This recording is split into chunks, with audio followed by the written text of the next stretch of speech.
አብይ አህመድ ለሚቀጥሉት 5 ዓመታት ኢትዮጵያን ቢመራ ኢትዮጵያ ምድረ በዳ ሰው አልባ እንደምትሆን ታውቃላችሁ።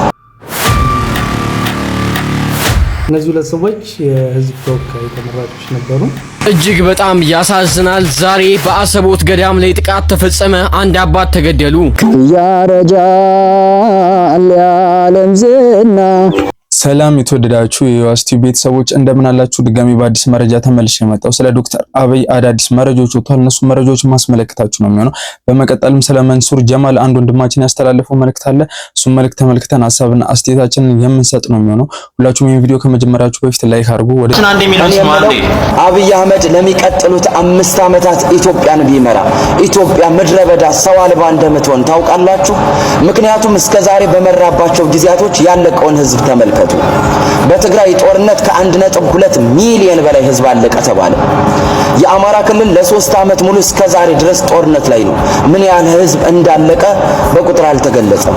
በኦሮሚያ ክልልም እንደዛ። በኢትዮጵያ ውስጥ በተለያዩ አካባቢዎች ሰው ይገደላል።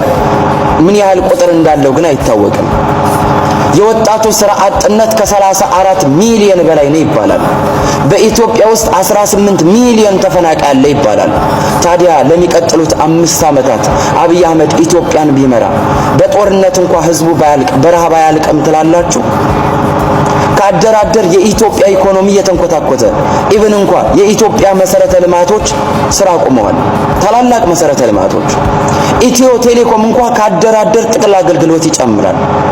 የኢትዮጵያ መገበያያ ገንዘብ ካደራደር ይቀንሳል፣ ዶላር ይጨምራል። አው ታዲያ በሚቀጥሉት 5 ዓመታት የኢትዮጵያን ህዝብ ረሃብ አይገለውም? እንደው ጦርነት እንኳን ባይገለው ረሃብ አይገለውም ትላላችሁ? መረጃው እንደተመለከታችሁት ነው። እስቲ ሁላችሁም ወንድማችን የተናገረውን ሰምታችኋል። ሐሳብ አስተያየታችሁን ኮሜንት ላይ አስቀምጡልኝ። መግቢያችን ላይ እንደነገርኳችሁ አንድ ወንድማችን ስለ ክርስቲያን ታደለ አንድ ያስተላለፈው መልእክት አለ። እሱ መልእክት ተመልክተን እንመለስ። ይሄንን ፎቶ ማህበራዊ ሚዲያ ላይ ሲዘዋወር አየሁኝና ክቡር ጠቅላይ ሚኒስትር ዶክተር አብይ አህመድ ስለ እስር ቤቶች ሰብአዊ መብት አያያዝ፣ ስለ ንጽህናው፣ ስለ ሕክምናው፣ ለእስረኞች ስለሚወጣው ወጪ ያወሩትን በሙሉ አስታወስኩኝ። እነዚህ ሁለት ሰዎች የህዝብ ተወካይ ተመራጮች ነበሩ። የሚደግፏቸው ሰዎች ደሳለኝን ጨምሮ ደሳለኝ ጫኔን ጨምሮ በህግ የመከሰስ አለመከሰስ መብታቸው ሳይነሳ ነው የታሰሩት። ሁለቱም በአንድ ወቅት ከብልጽግና ጋር አንድ ግንባር ፈጥረው ለኢትዮጵያ የህልውና ዘመቻ በተባለው ጊዜ አንድ ላይ ሲሰሩ የነበሩ ሰዎች ናቸው። እንዲያውም በአንድ ወቅት ዮሐንስ በዋያለው በክቡር ጠቅላይ ሚኒስቴሩ መለስ ፋውንዴሽን የነበረው አፍሪካ የዛ ፕሬዝዳንት ሆነው እንዲሾሙ ወይም ተሹመው ነበር። ሹመቱን አልቀበልም አለው እንጂ ክርስቲያን ታደለንም እናውቀዋለን። በህዝብ ተወካዮች ምክር ቤት ካሉ በጣም ጥሩ ሞጋሾች መካከል አንዱ ነበረ እና የሚያነሳቸው ሐሳቦች አብዛኞቹ ከሁላችንም ጋር የሚመሳሰሉ ናቸው። ይሄ የራሱ ባሻገር ማለት ነው ጠቅላይ ሚኒስቴሩን ልቀቅ እስከ ማለት የደረሰበት ተቃውሞ አለው። ከዛ ባሻገር ግን የሚያነሳቸው እንትኖች ሎጂካል ነበሩ፣ ምክንያታዊ ነበሩ። ያም ነው በእኔ ፐርስፔክቲቭ የኢትዮጵያ የፖለቲካ ችግር ስር የሰደደ ነው። ጠቅላይ ሚኒስቴርን በመቀየር የምንለውጠው አይደለም ብዬ ስለማምን ማለት ነው። መቀየር ካለበት ፖለቲካል ካልቸሩ ነው መቀየር ያለበት፣ አስተሳሰቡ ነው መቀየር ያለበት።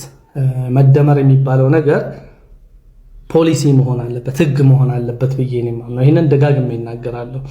ባይዘዌ ክቡር ጠቅላይ ሚኒስትር ዶክተር አብይ አህመድ ከተሳሳቱበት ስህተቶች መካከል ትልቁ በዚህ 8 ዓመት ውስጥ መደመርን ከፕሮፓጋንዳ ባለፈ የየትኛውም ፖሊሲ አለማድረጋቸውን ሳስብ ይገርመኛል።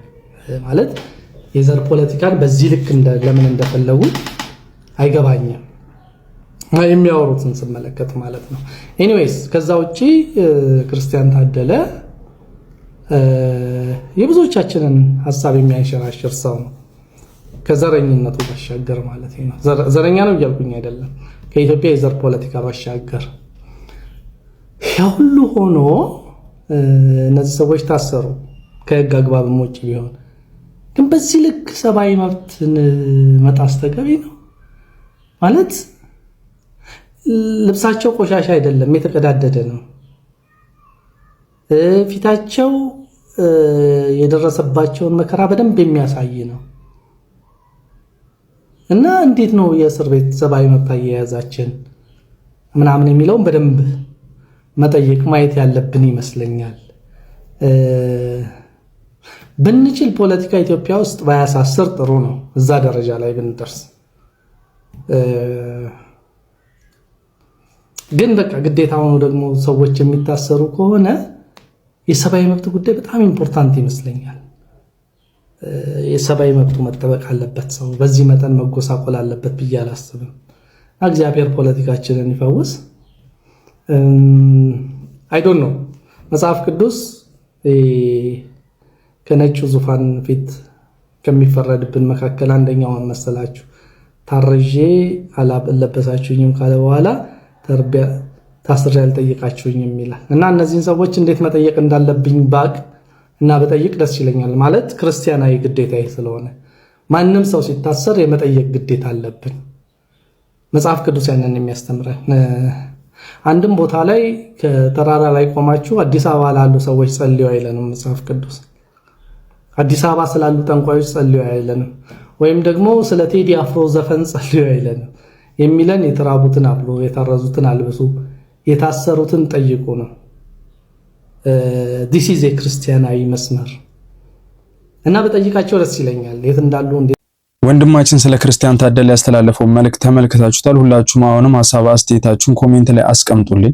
መግቢያችን ላይ እንደነገርኳችሁ ስለ መንሱር ጀማል የወጡ አዳዲስ መረጃዎች አሉ። እነሱ መረጃዎች ላስመልክታችሁ። መንሱር ጀማል በድጋሚ ከሰዓት በኋላ ፍርድ ቤት ቀርቦ ነበር። ጠዋት እነ ሰራዊት ፍቅሬ ዋስትና እንደተፈቀደላቸውና መንሱር ጀማል ደግሞ መከልከሉ የሚታወቅ ነው።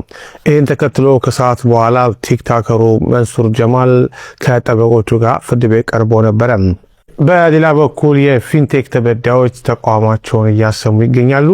ወደ ፍትህ ሚኒስቴር ሄደው ጩኸታቸውን አሰምተዋል። ለምን መፍትሄ ሳናገኝ የዋስትና ጉዳይ ይፈቀዳል በሚል።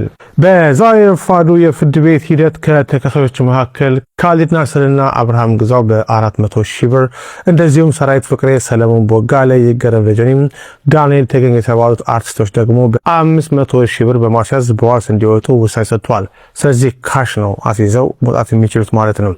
የመጀመሪያዎቹ ተከሳሾች ዋስትና ገንዘብ ዝቅ ያደረገው የገቢ መጠናቸው ከሌሎቹ አነስተኛ በመሆኑ እንደሆነ በችሎት ተነግሯል። ፍርድ ቤቱ በተጨማሪም ሁሉም ተከሳሾች ከሀገር እንዲያወጡ አግዷል። ባለፈው ሳምንት በነበረው የችሎት ሂደት አቃቤ ሕግ የተከሳሽ መንሱር ጀማልን በዋስትና የመውጣት ጥያቄ ተቃውሞ ይሄንኑ ምክንያቱን በጽሁፍ እንዲያስረዳ መታዘዙ መዘገባችን ይታወቃል። በዚህ መሰረት በጽሁፍ በቀረበው ጉዳይ ላይ ውሳኔ ለመስጠት ፍርድ ቤቱ ለዛሬ ከሰዓት በኋላም ቀጠሮ ሰጥቷል። ከሰዓት በኋላ በነበረው ችሎት መንሱር ጀማል ከጠበቆቹ ጋር በድጋሚ ፍርድ ቤት ቀርቦ የነበረና ጠበቆቹም በአቃቤ ሕግ መቃወሚያ ላይ ምላሻቸውን በጽሁፍ ያስገቡ ሲሆን ፍርድ ቤቱ በመንሱር ዋስትና ጉዳይ ብይን ለመስጠት ለግንቦት 10 ቀን ቀጠሮ ሰጥቷል። እስከዚያው ድረስ ግን በማረሚያ ቤት እንዲቆይ በሚል በመወሰኑ ወደ ማረሚያ ቤት ወርዷል ማለት ነው። ፍርድ ቤቱ በተጠርጣሪዎች ላይ በቀረበባቸው ክስ ላይ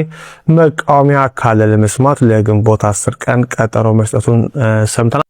እንደተመለከታችሁት ነው መንሱር ጀማል የዋስ ፍቃድ አልተሰጠውም፣ ማለትም ለሌላ ጊዜ ድጋሚ ተራዝሞበታል ማለት ነው። እስከዛ ድረስ በማረፊያ ቤት ይቆያል እየተባለ ነው። በመጨረሻም በዛሬው ዕለት በአሰቦት ገዳም ላይ ጥቃት ተፈጽሟል በታጣቂዎች። እሱ መረጃ አስመልክቻችሁ ሐሳብና አስተያየታችንን እንሰጣለን። እጅግ በጣም ያሳዝናል። ዛሬ በአሰቦት ገዳም ላይ ጥቃት ተፈጸመ። አንድ አባት ተገደሉ። ከ9 ሰዓት ጀምሮ ማንነታቸው ያልታወቁ ታጣቂዎች በከፈቱት ተኩስ በአሰቦት ደብረ ወገዳም ላይ ጥቃት ሲፈጸም በገዳሙ የሚያገለግሉ ካህንም ተገለዋል። እኛ መሳሪያ የሌለን ገዳማውያን ነን። እስካሁን የደረሰልን የጸጥታ አካል የለም። እባካችሁ የሚመለከታችሁ አካሎች እባካችሁ ድምጽ ሁኑ ሲሉ ጥሪያቸውን አቅርበዋል። ተናግረዋል። በአሰቦት ገዳም ላይ ከቅርብ ጊዜ ወዲህ ተመሳሳይ ጥቃቶች ይፈጸማሉ። በዚህም ምክንያት በርካታ ገዳማውያንና በአካባቢ የሚገኙ ሰዎች ለስደት ተዳርገዋል። ባካችሁ ድምጽ ኑናቸው። ሁላችሁ መረጃው እንደተመለከታችሁት ነው። በአሰቦት ገዳም ላይ አሁንም ጥቃት እየደረሰ ነው። አባቶች እየተገደሉ ነው። ለዛሬ ይዤላችሁ የመጣሁላችሁ መረጃዎች ይሄን ይመስላሉ። ሐሳብና አስተያየታችሁን ኮሜንት ላይ አስቀምጡልኝ። አመሰግናለሁ። ያረጃል የዓለም ዝና